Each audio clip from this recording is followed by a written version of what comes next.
దుంపలలో ఫ్రెష్గా తినగలిగే రుచికరమైన దుంప చిలగడ దుంప. ఉడకబెట్టుకు తిన్నా చాలా బాగుంటుంది. చిలగడ దుంపను కాల్చుకు తిన్నా చాలా బాగుంటుంది. ఫ్రెష్గా తిన్నా చాలా రుచికరంగా ఉంటుంది. మనందరం ఈ రకాలుగా 3 రూపాయల్లో వాడుకోవటం ప్రయత్నం చేసి ఉంటాం.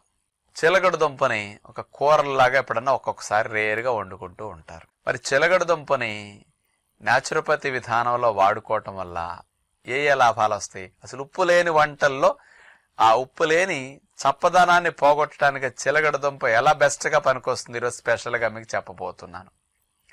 100 గ్రాముల చిలగడ దుంపలో 120 క్యాలరీల శక్తి ఉంటుంది. బంగాళదుంపలో 97 క్యాలరీల శక్తి ఉంటుంది. బంగాళదుంప కంటే ఎక్కువ బలం చిలగడ దుంప. పిండి పదార్థాలు ఎక్కువ ఉంటాయి, రుచిగా ఉంటుంది అన్నమాట. బంగాళదుంప చప్పగా ఉంటుంది, చిలగడ దుంప తీపిగా ఉంటుంది. లైట్